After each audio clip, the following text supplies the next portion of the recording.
The majestic Pyramid of Giza for almost 5,000 years, a basic tale has reached our ears. King Khufu erected this enormous edifice to serve as his resting place. Countless laborers, over a brief span of 20 years, crafted it using only simple bronze cutters, cords, and pure resolve. You might notice we're abandoning heaps of ore while scant rock remains troubled. Yet, here lies the issue. Nearly all you've ever absorbed about these structures lacks firm grounding in truth. It rests instead on thoughtful estimates, at most. What if the authentic account isn't merely unfinished but purposefully veiled? At the core of this riddle looms a single figure, Dr. Zahi Hawass, Egypt's mightiest scholar of antiquity. For ages, Hawass solely has governed each unearthing, each revelation, and each age-old mystery tucked under Egypt's dunes. I'm referring to the portal that's been shut tight. Why did you revisit that notion? It's not sealed, you say. Yes, it is. No, it isn't. It's open, sir. Fine, I've locked it. And I'll lock it again. I'm sharing my own view. Very well, I'll proceed. Before even a syllable passes, one glance occurs, and Mr. Hawass departs. But now it turns odd. Instead of embracing novel concepts and findings, Hawass notoriously obstructs unaffiliated studies and mutes differing hypotheses, particularly those endangering the accepted tale he's labored to sustain. Why? Because much of what's penned about these pyramids is false, most of it, truly, in scholarly tomes. I'm not one for wild plots, but why precisely has Hawass battled so vigorously to halt specific quests? Why stifle inquiries just as revolutionary breakthroughs emerge, breakthroughs that could reshape humanity's past? Is he shielding Egypt's legacy, or guarding something entirely distinct? If you've ever pondered whether these pyramids hold more than they show, believe me, you'll wish to stay tuned. Tonight, we plunge far into proofs that have confounded researchers, irritated diggers, and rendered chroniclers mute. From concealed rooms, locked away for millennia, to exact stone carving tough to mimic even now, the truth of this landmark is vastly weirder and much more ancient than standard Egyptology confesses. Could this grand pyramid genuinely have risen with mere handheld implements, strings, and timber wheels, as chroniclers assert? Or did an olden craft, still beyond our grasp, forge it? If so, who precisely shaped it, and for what end? Tonight, we'll strip away the veils of silence, face history's wardens, and unveil clues lying openly unnoticed. For at times, the grandest enigmas of the past aren't misplaced, they're merely entombed by those who'd rather you never probe. The insights you're about to unearth could well transform everything. When many of us envision ancient Egypt, we see gilded crypts, detailed carvings, and the famed Great Pyramid of Giza soaring above barren dunes. For decades, we've heard this astounding creation emerged around 2550 BC under King Khufu, designed as a splendid crypt, raised by numerous toilers wielding scarcely more than crude handheld gear. At first glance, this feels like a stunning feat of early human triumph. But here's the catch: the nearer you peer, the less persuasive this reasoning grows. Shockingly, scant concrete proof upholds this common chronicle of events. And it seems plenty of our beliefs might stand on unsteady footing. Might we have mistaken who truly fashioned this great pyramid and how they pulled off such a breathtaking deed? Ponder this startling detail. Despite its immense historical weight, no distinct etchings from Khufu's day plainly declare he made it. Egypt's ancients meticulously noted nearly every facet of existence, from routine daily tasks to ornate spiritual ceremonies and key royal happenings. Oddly, though, they left no obvious record of crafting their most striking creation. Scholars occasionally cite dim scratches and signs uncovered far within secret hollows. Yet these surfaced centuries after the pyramid's initial probing, sparking grave questions about their legitimacy. After all, a name scratched on a building doesn't always mean that soul built it. Among the most baffling contradictions lies the very intent of this great pyramid itself. Prevailing Egyptology steadfastly holds it was fashioned as King Khufu's lavish crypt. Still, unlike all other recognized noble Egyptian burial sites, this pyramid bears no writings praising Khufu, no ornate relics, no valuable tomb treasures, and, most critically, no hint of Khufu's body. Were it truly built as a regal interment spot, we'd anticipate abundant signs like riches, ceremonial objects, and writings common to royal graves. But not one of these has ever turned up inside this great pyramid.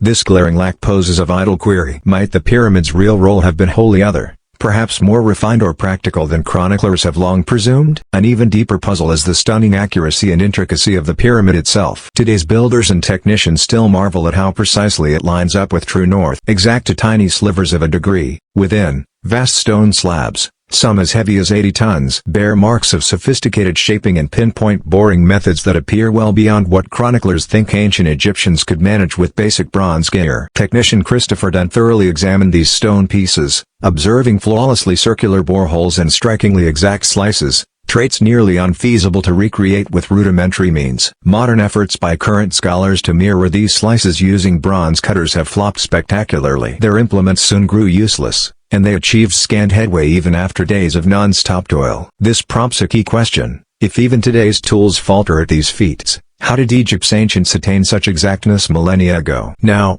Dennis, shall we witness any advance in our time? Yes, return in an hour and you'd spot roughly a 4mm dip into the vault. Another equally curious note arises from within the pyramid's tangled web of corridors and hollows. To erect such elaborate inner frameworks, laborers would have required steady light sources to see sharply and move securely. Typically, chroniclers propose flames or oil lanterns supplied this glow. Yet, astonishingly, inspections of these hollows and passages reveal no smudges of ash, smoke stains, or burn marks anywhere on the roofs or sides, something inevitable if usual lighting ways were employed. This unexpected void disputes the standard account and stirs intriguing thoughts. Did the pyramid's creators wield some kind of superior illumination craft? Or does this point to an utterly distinct building approach altogether? These revelations hint at a tantalizing chance. The first pyramid makers might have held wisdom or craft far more evolved than what prevailing chroniclers presently acknowledge. Yet, rather than freely weighing these notions, mainstream archaeology, especially under Dr. Zahi Hawass, has staunchly upheld this set historical tale. Unaffiliated explorers like Robert Bauval, who offered the Orion alignment idea, claiming the pyramids match Orion's belt as it's shown thousands of years prior to Khufu, have met stiff pushback. Likewise, explorers like Robert Schoch and John Anthony West uncovered compelling earthly clues of vast waterway around the Great Sphinx. Indeed, John Anthony West plainly proved that the odd wear patterns at the Sphinx's foundation stemmed from heavy downpours and rushing water, not breezes or sand wear as most Egyptologists usually propose. The Sphinx and its nearby trench showed distinct wear, altogether a different sort, a curved, wavy outline often tied to rain and fierce deluges. Here's the enigma: the last era with enough rain in the Sahara Desert to spark this degree of water wear was over 12,000 years past, at the close of the last ice age. Even if fixes came due to water harm, a big question lingers: when did water flow in the wasteland? The reply stuns: at the Ice Age's end, about 12,000 years ago. This captivating timeline suggests the Sphinx might truly have been shaped by a far older society, long before the Egypt we recognize even arose. West crafted his idea. I believe the Sphinx's tale unfolds thusly. Ages back, before Egypt turned arid, the Giza plain was lush grassland. At its brink stood a grand natural stone ridge. An unknown band of carvers, seizing its prime spot, sculpted the stone into a huge visage, perhaps a deity's or a lion's. Maybe the Egyptians merely refined or remolded something already there, a relic from a lost time. Ages shifted. Changing skies brought drenching rains to the region, marking the Ice Age's end. The waters wore the lion into nearly the form we see now. When the deluge ceased, the once green grassland morphed into the Sahara Desert. Wind-driven sands covered the figure up to its throat for millennia, shielding its frame and the revealing traces of water wear. Perhaps it was reshaped. Surely, the 4th dynasty rulers who raised the pyramids around 2500 BC dug out the Sphinx and further molded its face to their likeness. King Khafre didn't create the Sphinx, he renewed it. Yet, though this reasoning rests on firm science and stands as the most persuasive notion we hold, mainstream Egyptologists still dismiss or bypass it. Oddly, they've offered few other solid answers either, leaving the gripping riddle of the Sphinx's true age yet unresolved. West's find sparked many queries. In a clash, Earth scholars backed West. Egyptologists gave scant retorts to his findings. West truly is a scholar's dread, for here arrives someone from far afield with a deeply reasoned, well shown, clearly laid out, finely penned work brimming with facts you can't dispute, yanking the ground from under you. So how do they handle it? They shun it, hoping it fades, and it won't fade. This stirs a pressing question: why the reluctance to probe these other possibilities? Is the pause really about guarding Egypt's legacy, or might it tie to upholding career standings, scholarly customs, or even land pride? If nothing remarkable truly lies under Egypt's dunes, then why this constant secrecy and hesitation to dig deeper? Maybe there's forgotten, advanced craft buried in the pyramid, craft that could wholly shift how we grasp ancient societies, defying all we thought we understood of humanity's roots. As we trek further into this puzzle, the truths we reveal may prove far more startling and far weightier than we ever dreamed. The question of who truly shaped the Great Pyramid grows even more gripping when we step inside. For what rests beneath its skin is far odder than you guess. Usually, we're told of just a handful of spaces: the ruler's hall, the Ladies' Hall, and some linking paths. But fresh unveilings have shown something astounding. The pyramid might conceal far more than chroniclers ever grasped. Back in the early 1990s, a German craftsman named Rudolf Gantenbrink grabbed attention by probing slim channels within the Ladies' Hall, ducts experts deemed merely emblematic, leading nowhere. With a tiny robotic lens, carefully steered through these snug gaps, he exposed something remarkable, a puzzling chalkstone gate set snugly in the channel, fitted with two small bronze grips. Dubbed Gantenbrink's Gate, this odd find instantly enthralled the globe. And here's why it counts: metal pieces like these bronze grips had never surfaced elsewhere in the pyramid, hinting this gate shielded something vital. But just as Rudolf and his crew stood ready to learn what lay beyond, Egyptian overseers abruptly stopped their probe with no clear cause. After nearly a decade of eager waiting, in 2002, another crew, backed by National Geographic, returned.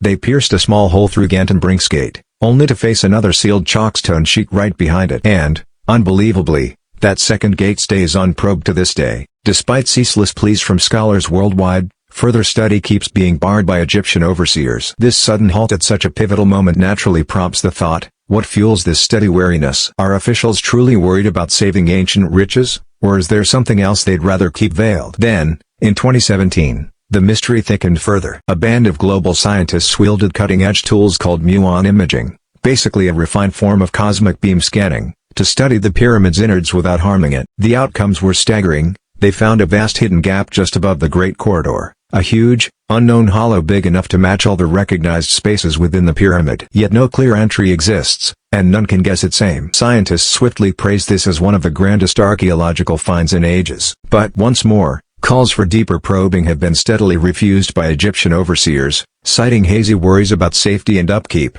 Beyond these veiled hollows and blocked-off paths, tangible clues within the pyramid itself defy olden views. Scholars, including craftsman Christopher Dunn, have painstakingly charted markings and shapes that plainly show signs of advanced crafting. Dunn closely inspected stone slabs in the ruler's hall, noting perfectly bored holes and exact marks matching refined machinery far past the reach of simple bronze cutters. Stone like this ranks among the planet's toughest.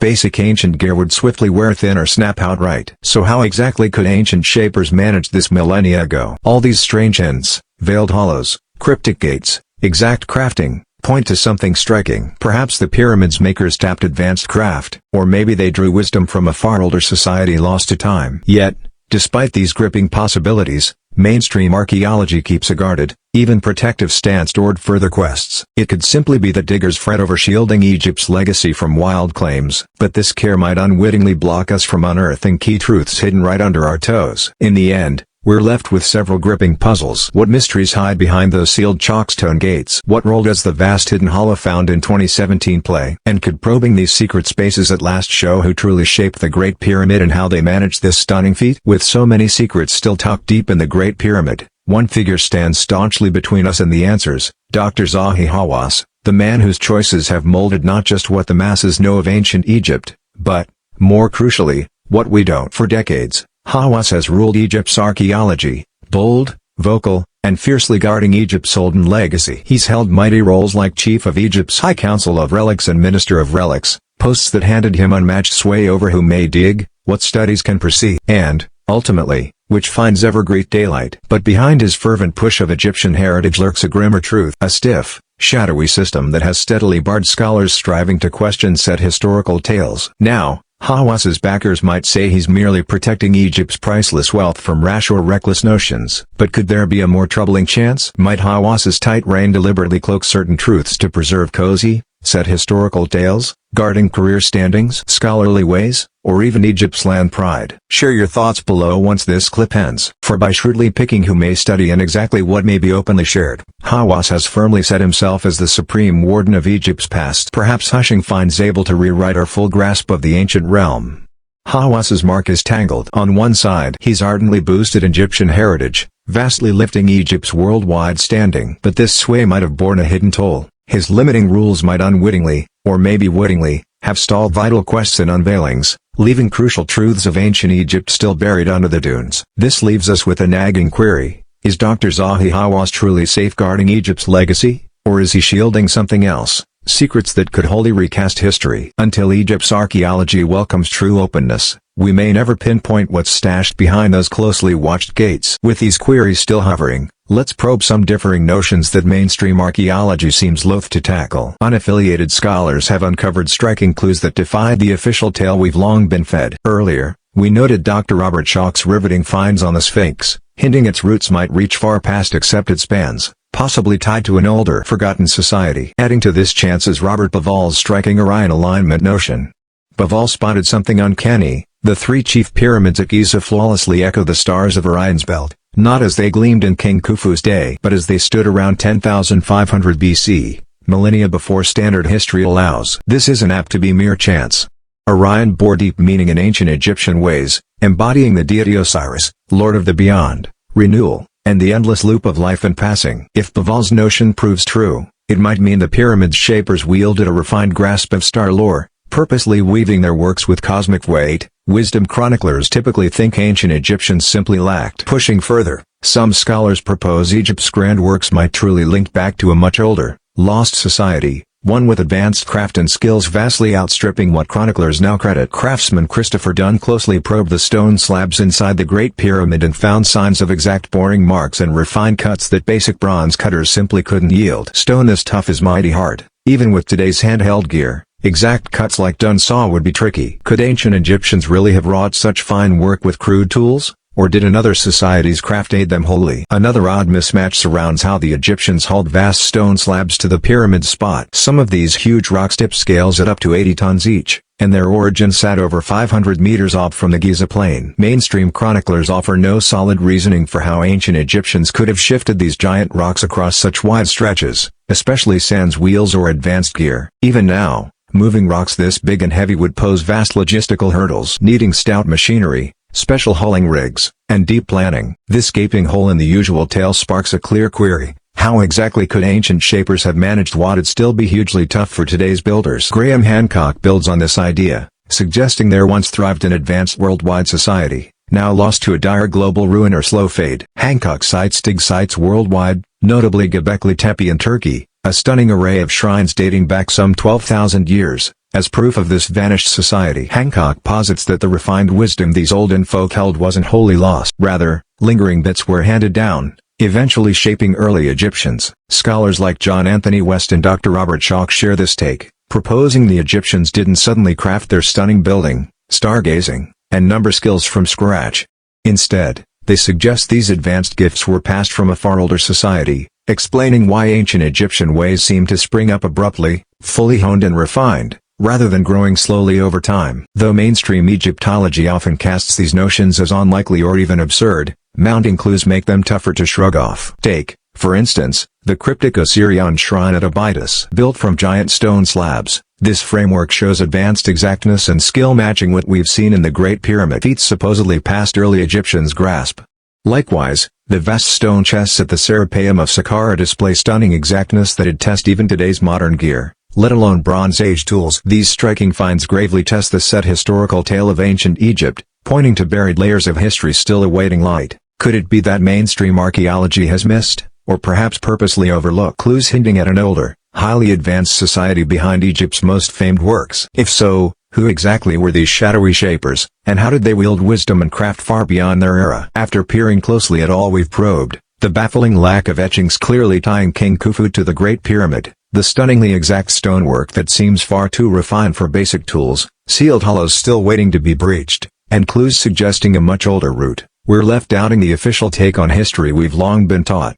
These gripping finds imply the pyramid's makers likely bore wisdom and methods far more evolved than mainstream history credits them. While this thought might seem strange at first, each fresh hint we uncover makes it more plausible. Maybe the ancient Egyptians grasped more than we fathom, and their refined methods simply faded over time. Or perhaps these works were truly raised by an earlier society whose skills were handed down or reshaped by Egyptians later. But if these notions are so compelling, why does mainstream archaeology still balk at probing them fully? One cause might be that embracing an older, more advanced society could mean sharply altering the tale we now hold. Chroniclers, diggers, and even whole lands have built their senses of self and standing around the usual timeline. Rewriting history tomes, museum displays, and deep-rooted beliefs isn't simple. For Egypt, admitting its famed pyramids might predate their known society, or might not be purely Egyptian works, touches tender matters of land pride and selfhood. By resisting deeper quests into hidden hollows, olden crafts, and differing historical takes,